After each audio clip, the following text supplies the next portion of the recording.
I'm sure it hasn't been as long as I thought. But when Jim started leading, Hold to God's Unchanging Hand, I thought it's been a while since I sang that song. And I just want you to know I came up with a series of 4 sermons around it while we were singing it. So we'll get to that next year, probably sometime. Sorry. Anyway, we're continuing our series of lessons. Oh, to be like the blessed Redeemer. This is my constant longing and prayer. God has called us to that end. And one of the ways, at least in my mind, maybe not so in yours, but one of the ways in my mind to be more like Jesus is to look at the man and see what the man was like. And we've talked about some of his different physical attributes, characteristics. Tonight I want to talk about the hands of Jesus. It was, I think, in the 1990s, Baylor University out in Texas had a, for lack of a better term, had a display, had some called it an art showing. It was a collection. It was entitled the Adrian Flatt MD Hand Collection. And what he had done, he was actually a surgeon. What he had done through the years is he had different surgeons' hands bronzed. And later on, he had added to his collection famous people, famous especially sports figures, Troy Aikman and others. He had added them to his collection. His point was not only his collection, but his point as far as the showing of his collection went was that he wanted to show people that surgeons' hands were not just one set way. And then he wanted to show that athletes, famous people, people of wealth even, that their hands weren't just one certain way, that they were different. To show that everybody is different. But it was the bronzing of the hands to show the importance of hands within the work. Well, I think we can say that with regards to Jesus. We understand the hands of Jesus. Now, we don't know about the hands of Jesus. Were his fingers long? Were they short? Were they calloused? And I think they had to be probably, if he worked at all at being a carpenter. They didn't go to Lowe's or Home Depot to buy their wood. They actually, felled the tree, if you will, and shaped it that way and worked with their hands. But Jesus' hands and the touch of Jesus is often mentioned in Matthew, Mark, Luke, and John. And I want us to peruse a few of those things, a few of those times, understanding the hands of Jesus. I want us to look at the kind hands of Jesus. In Mark chapter 1, there is an interesting story. There's a leper that comes to Jesus, and he says, if you're willing, you can make me clean. And Jesus said, I'm willing. And then it says, Jesus moved with compassion, stretched out his hands and touched him and said, I'm willing. Be cleansed. Now, I want you to think about this story before we get into the application of it. I want you to remember, and I know what I'm about to say, you know all of this, but I want you to remember that this man that has come to Jesus is a leper. Leprosy, we know more about it today than we did or than they did in that day and age. We know that really leprosy is a nerve problem. And what happens is the nerves die, and therefore you can't feel. And what happens is, especially with regards to places that are not as sanitized as they should be, that what happens occur with this leprosy, because as the nerve endings die, then you have ulcers, and what happens is they become infected. And then what happens is, of course, all of this dies, the skin dies, and it's just terrible. It's a terrible process. There's in the act down in Louisiana, there's a fellow by the name of Paul Brand, who was a doctor who pretty much committed his life to help those that had leprosy. He wrote 2 books that are just fascinating books. He wrote them with Philip Yancey, and they're just fascinating to the things that he talks about and how he makes a connection with leprosy and the Christian walk of faith. But nevertheless, leprosy in biblical times was terrible. A leper would have to isolate themselves. And if they did come into contact with people, they would have to shout, unclean, unclean, and they would go to the other side of the street, if you will, if they were walking down the street, to avoid people, because you see, it was unknown in biblical times how you contracted leprosy. And so consequently, these individuals, according to the law as God had given, as well as what they had devised themselves, was that you did not touch a leper because they were considered unclean. And yet, Jesus, what does he say? Touched him. That right there, as you read that story, ought to touch you. It ought to touch you to the understanding that Jesus touched a man that really and truly he should have had distance between he and him. But he didn't. He was willing to touch him. He was willing to literally touch him. The hands of Jesus are kind. To what society would have said, this is an outcast, we don't want to have anything to do with them. You know, we talked last week about the time that the Pharisees didn't want Jesus to have anything to do with anybody, really. See here, we see that Jesus was willing to touch. Jesus was a kind individual. We think back and we think through the stories, we can think of how, remember the 10 lepers, and he cleansed the story of the 9. Jesus asked the question, where they're not 10, where are the 9? Jesus' hand was kind when Peter's mother-in-law was there on her deathbed. And Jesus was kind to her. Jesus fed the 5,000, remember, and his kindness came through them because, remember, he said that he was concerned about the people. They have been with me all day. And so he felt kindness. Jesus was at the well, and there was a woman that came, Samaritan woman. And yet that Samaritan woman Jesus talked to. Now, if you think about it, this is unusual from the standpoint of Jesus talking to a woman out in public. You just didn't do that. It broke, if you will, the social norms of that day. Jesus, in his kindness, talked to her. Well, we could go on with several stories, but you get the hint, you get the idea that Jesus was kind. To this leper, he is kind. Imagine, if you will, when it says that Jesus touched him, imagine what the leper felt. He hadn't had physical contact with anyone for a long period of time, probably. But he had not had anyone reach out with their sympathy and touch him. He probably didn't know or didn't see a lot of human kindness. Matter of fact, he felt probably the opposite with regards to people. He felt more along the line of isolation, and people don't want to have anything to do with me. Can't have anything to do with me.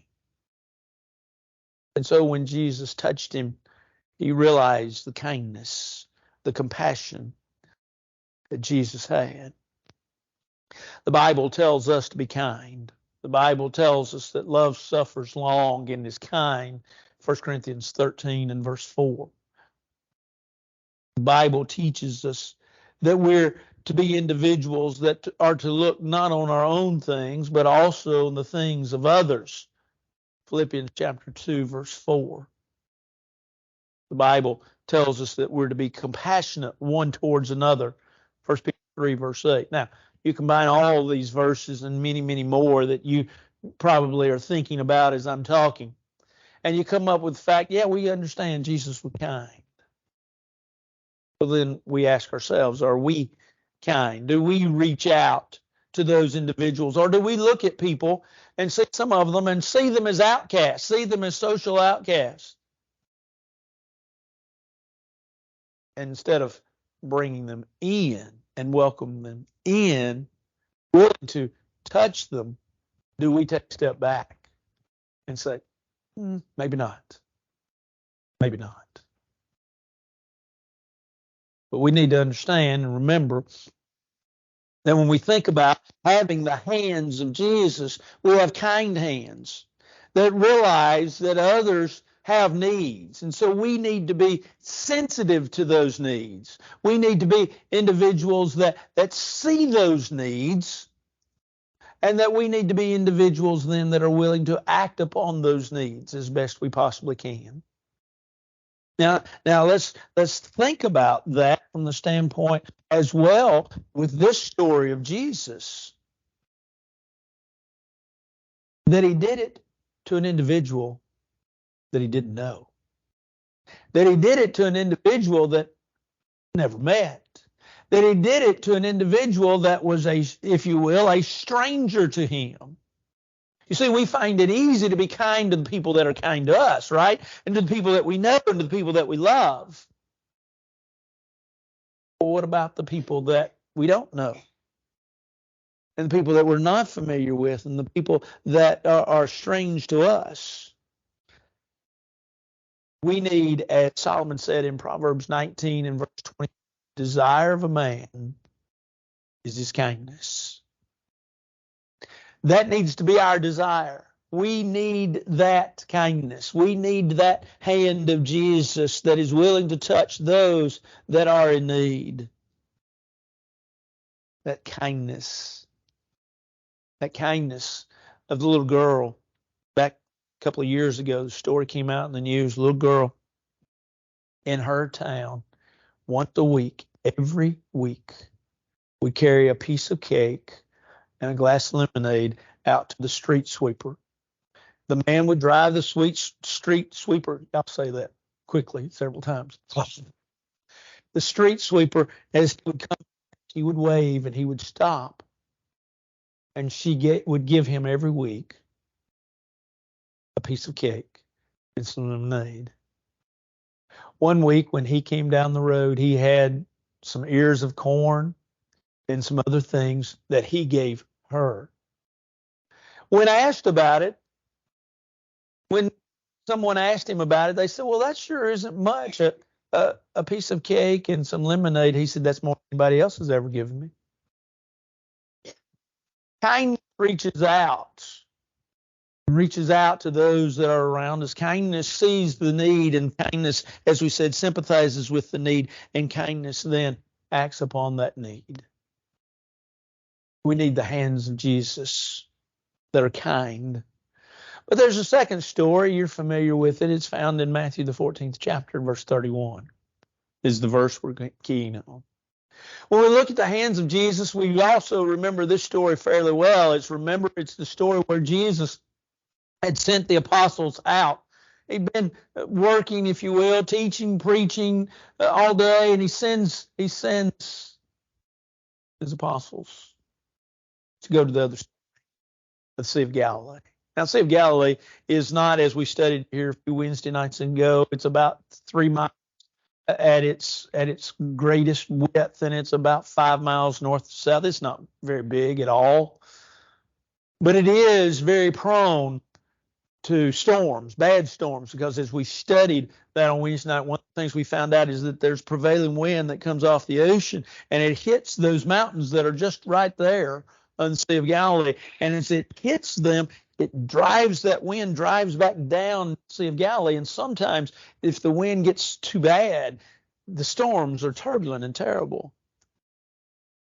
But Jesus had gone out after he'd sent his apostles out. Jesus had gone out to meditate and to pray. And it had gotten to be about the fourth watch, and it depends upon if you Jewish or Roman time watch, somewhere after midnight, 3 a.m, somewhere in that time frame, dark. But evidently enough light to see. Now, mind you that in that area, at that time, there were no such things as streetlights. Streetlights didn't come along in the United States till, you remember who? Ben Franklin. So, streetlights were not something you only saw in the darkness. You only saw what the moon would light, or if you were around the fire. These fellows are out in the middle of the sea. They are seeing someone come. And at first they're scared. They're afraid. And then they begin to say, well, that's Jesus. But they're still afraid. And so Jesus announces himself, and Peter says, Lord, if it's you, let me come out there and walk on that water. And Jesus said, well, come on. And we know the story. We know it well. We know that Peter got out of the boat. He got out of the boat and he started walking on the water, and it says that he looked around. There was his mistake. He took his eyes off of Jesus. He's looking around, and as he was looking around, he began to sink. He needed the Lord's help. And we know the story. According to verse 31, immediately Jesus stretched his hand out and called him and said to him, "O you of little faith, why did you doubt?" It's a great story. It's one of those stories, you tell in Bible school to children, and you let them see Jesus. But have you understood and have you thought about lately that hand of Jesus that reached out and grabbed Peter and pulled him up? That holding hand that holds to us. A lady one time had to walk to get her water. She would have to walk, and she had two buckets, of one on each side, and had a rod, of course, and it would fit up on her shoulders. And she would go out, and a man watched her go out every day. As we would say religiously, she would go and get her water out of the nearby stream. And he watched her, and he was always amazed. She didn't spill any. Couldn't figure it out. So one day he followed her. And he noticed as she was gathering the water that one of the things she would do before she would put her buckets down in the water is she would put a piece of wood in them. And then as she raised the buckets, she was able to put them on her shoulders, and she didn't spill any. He got to asking her about it, and she said, you got to understand, the wood is in there to stabilize the water so that none spills out and it doesn't slosh out. And so every day I come down, 2 buckets, have the wood, and it stabilizes the water. Jesus stabilizes our lives by holding to us. Jesus had his life shaken, if you will, yet he knew about it. He knew it would happen. And the psalmist talks about in Psalm 41 in verse 9, my own familiar friends lifted up his heel against me. This is, I believe, prophecy, a prophetic utterance by the psalmist to tell us that when Jesus, if you read the context, Jesus is going to be betrayed by his very friend. And he was. Someone that was close to him. Judas betrayed Jesus, my own familiar friend. But yet Jesus, even in Judas' life, was stabilizing force. And he is in our life if we allow him to hold us. 1 Peter chapter 1, verse 5 so readily comes to mind because Peter says that we're kept by the power of God through faith. And the word kept there is the idea of guarded. Held is more precisely the word. We're held by the power of God. Through, the word through there means on the basis of, the word is the Greek word dia. We're held on the basis of our faith. The adage that we're held as we held, or as we hold. We're held by God as we hold him. Comes to mind and is true with regards to this very thought. Jesus holds us. You see, we can count on Jesus. midst of life, we can count on Jesus. At my first answer, no man stood with me. Paul said, all men forsook me. Notwithstanding, the Lord stood with me. 2 Timothy chapter 4. You see, Paul said, at my first offense, begins at verse 16.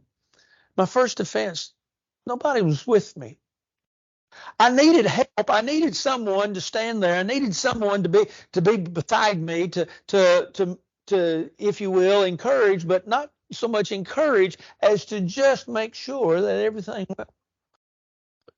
nobody could be found.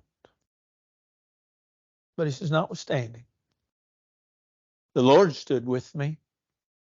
The Lord stood with me. He was the one that was there. But Paul knew something, didn't he?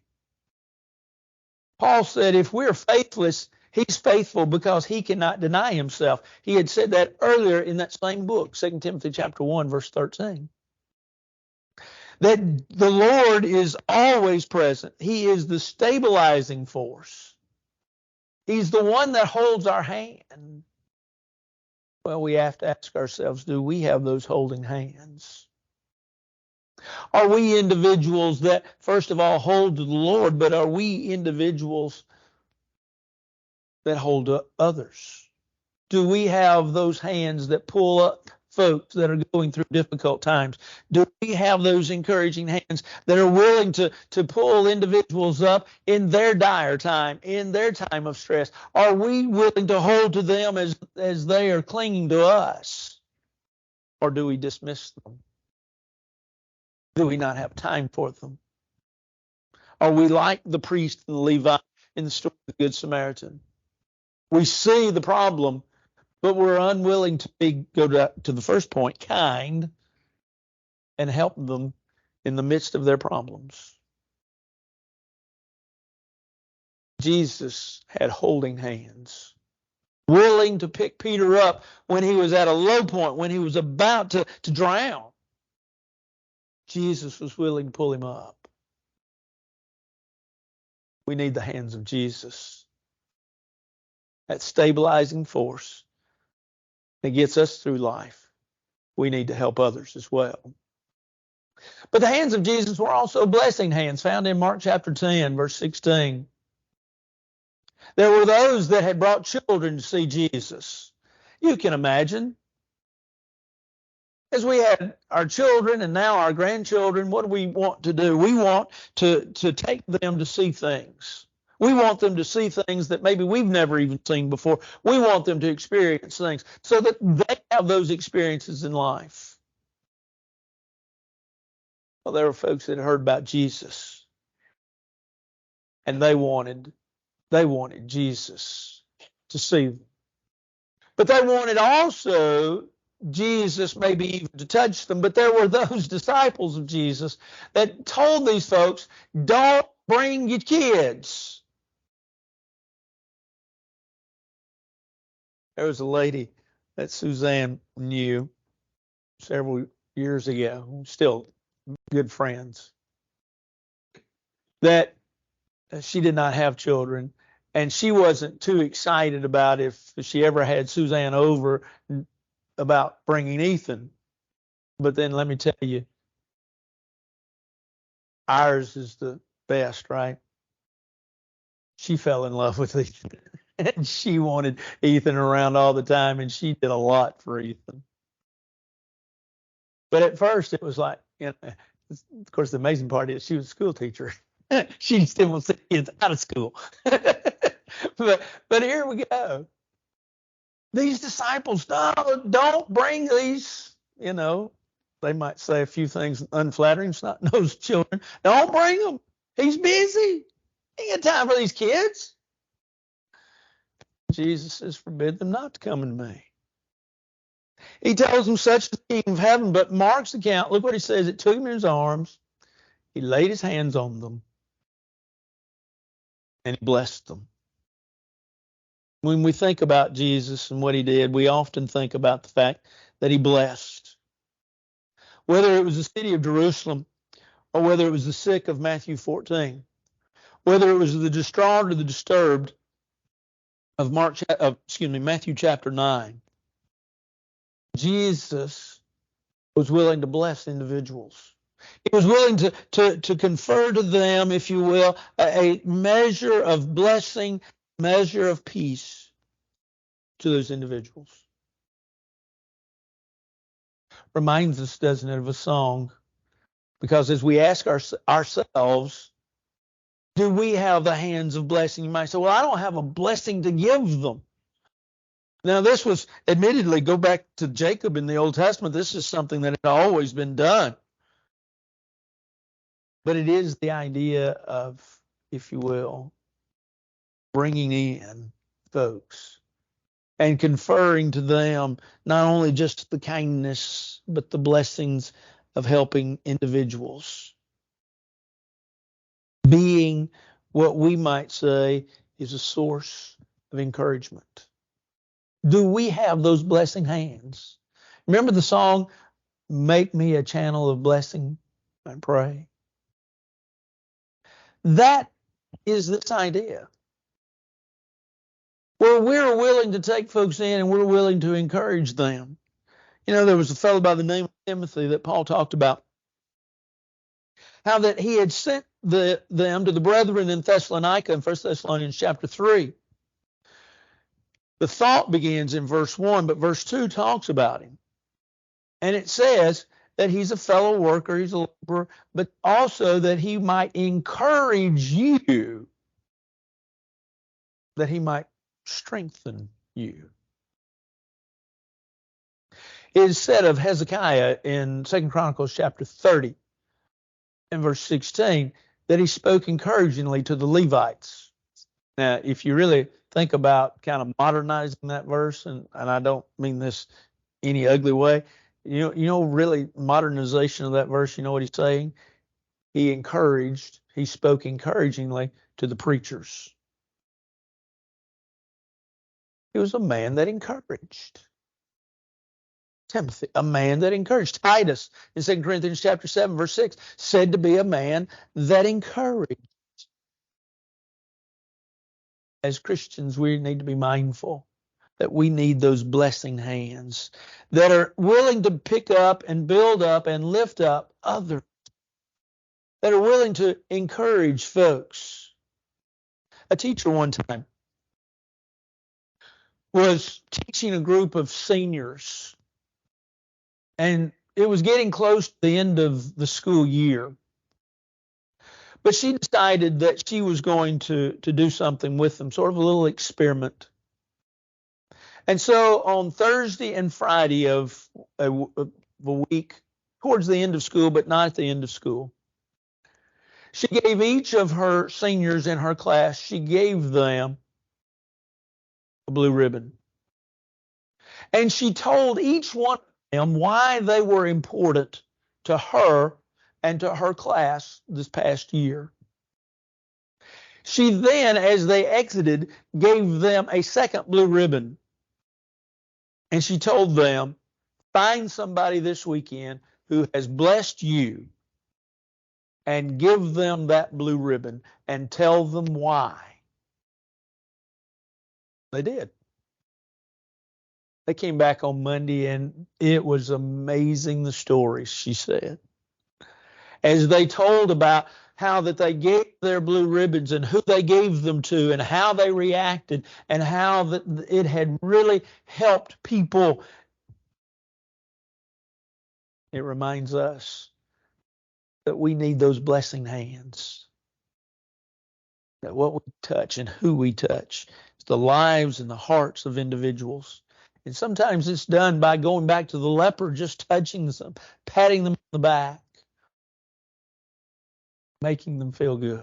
Jesus blessed the children, encouraged the children, built up the children. It reminds us that our hands need to be blessing hands that lift up and encourage. But then also, Jesus had hands of hope. Look in Mark chapter 5, you see a story. It's the story of a ruler of the synagogue ruler of the synagogue, is with Jesus, but while there he finds out that his daughter has died. And Jesus reaffirms him not just on one occasion, but when he gets to his house too. He reaffirms this man. He says, she's not dead. He had told the man, and then he later told the house. But Jesus took with him Peter, James, and John, and they went to this man's house. When they got to the house, Jesus then took this little girl's parents. She was 12 years old. We don't know what her physical malady was. We just know that, like I say, that he had gotten word she's dead.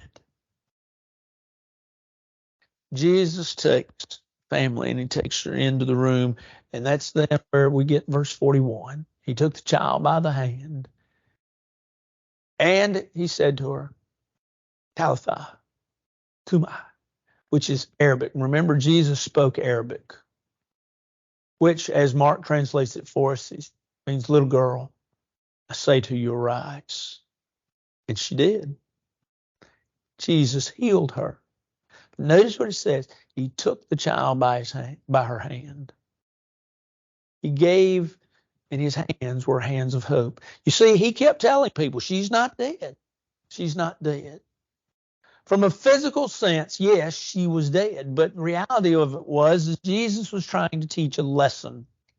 Jesus was trying to teach a lesson that there is life and there is hope. And even in what seemingly is the most hopeless of situations, can you imagine? Can you imagine, if you will, looking at your child and realizing that your child had passed? I've held too many hands of too many people that have lost a child. But Jesus reached out and he raised her up. We live in a time and a day and an age in which folks really say there's no hope.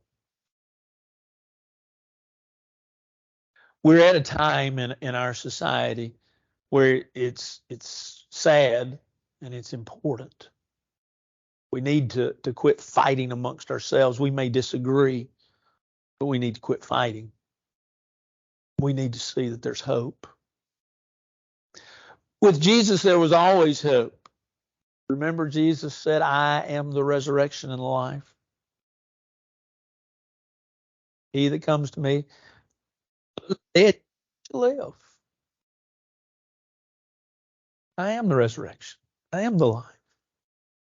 Jesus offers hope. There's hope in this life, and then there's hope beyond this life. There's hope in this life, a hope that the Hebrew writer says is an anchor of the soul, Hebrews chapter 6, both sure and steadfast.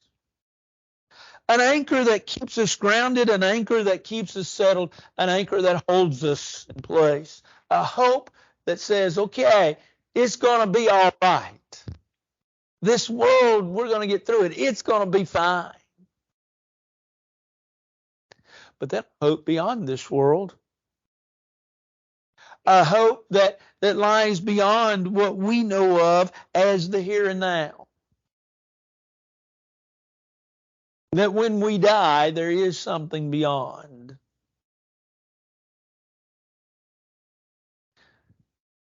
Humans are different than our animals. Our animals are precious to us. While Suzanne and I were on vacation, I think all of you know, we had our cat boarded, and our cat evidently had a stroke and had to be put down while we were on vacation. They're precious to us. But the difference is, for us, we have soul. And while Solomon would talk about the book of Ecclesiastes, the 12th chapter, he would talk about how the body goes back to the dust of the earth and soul to God that gave it. And that's what happens when we die. That's beyond, that there is that which we reach forward to. There is that which is better, that which we long for. And so Jesus' hand to this little girl was a hand of hope. She's not dead. He sticks out that hand to us, and it's important that we grab that hand, but we also stick out the same hand to others. Why is it important to tell the lost? Is it because Jesus told us to tell the lost that they're lost and that they need to change? Well, yes. But isn't the great part of that is to not tell them how bad they are, but to tell them how wonderful they can have it? Sure. And so we ask the question, do we have the hands of hope? That tell people not so much how bad they are, but what they can have. Those hands of Jesus, don't we? We need those hands of hope. We need those hands of kindness. We need those hands that hold and those hands that bless. Why? Because of what Solomon said in Ecclesiastes 9, verse 10, whatever your hand finds to do, do with all of your might. For there is no work, advice, or knowledge or wisdom in the grave where you're going. Do what you can now with all that you've got. And the best way to do that is to have the hands of Jesus. So this evening, if you need to respond to the Lord's invitation in any way, won't you come? All together we stand and sing.